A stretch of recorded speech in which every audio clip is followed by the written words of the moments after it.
ও হে বন্ধুরা, কেমন আছো? আশা করি তোমরা সবাই ভালো আছো এবং আমিও অনেক ভালো আছি। তো এই শীতের রাতে চলে এসেছি একটা নতুন ব্লগ নিয়ে। ব্লগটি হচ্ছে ভাজা পিঠে তৈরি। চলো আমরা এবার ভাজা পিঠেটা কীভাবে কি তৈরি করি শিখে নিই এক ঝলকে, অল্প সময়ের মধ্যে।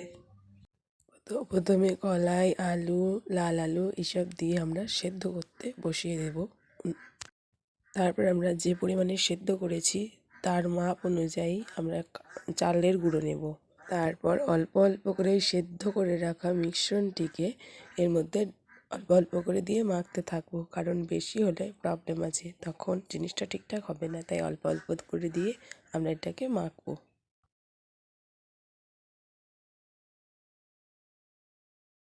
তারপরে দেখতেই পাচ্ছ আমার মাখানোর পরে কেমন শুকনো শুকনো হয়েছিল। তাই আমি আরও কিছুটা পরিমাণে ওই সিদ্ধ করে রাখা মিশ্রণটি এর মধ্যে দিয়ে মাখবো, যাতে জিনিসটা আমার ঠিকঠাক হয়।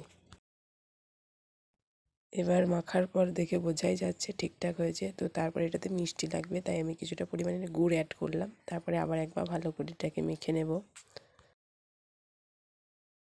যখন এটা পুরোপুরি মাখা হয়ে যাবে ঠিক এরকম হবে দেখতে। তো আমি এবার বুঝতেই পারছি এটা ঠিকঠাক পরিমাণের হয়ে গেছে। তারপর আমি এটাকে ভিজে গামছা বা যাই হোক কিছু ভিজে একটা ন্যাকড়া চাপা দিয়ে রাখবো কিছুক্ষণের জন্য, তারপর যাতে শুকিয়ে না যায়। তারপরে বের করে আমি তারপর ওটাকে বের করার পর আমি এইভাবে একটা একটা করে শেপ দিয়ে নেব।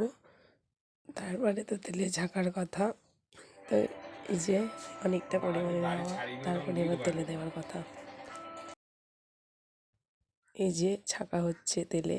তো যাই হোক, তারপরে আমি আর ছাঁকিনি, এটা মা ছেঁকেছিল, কারণ ওইদিকে আমি এইরকম শেপ দিচ্ছিলাম আর মা এদিকে ভাজছিল। তারপর এই যে ফাইনাল অবস্থা। তো কমপ্লিট আমার পিঠে করা। তো আজের ভিডিওটা এই পর্যন্তই। টাটা, দেখা হবে আবার অন্য কোনো ভিডিওতে।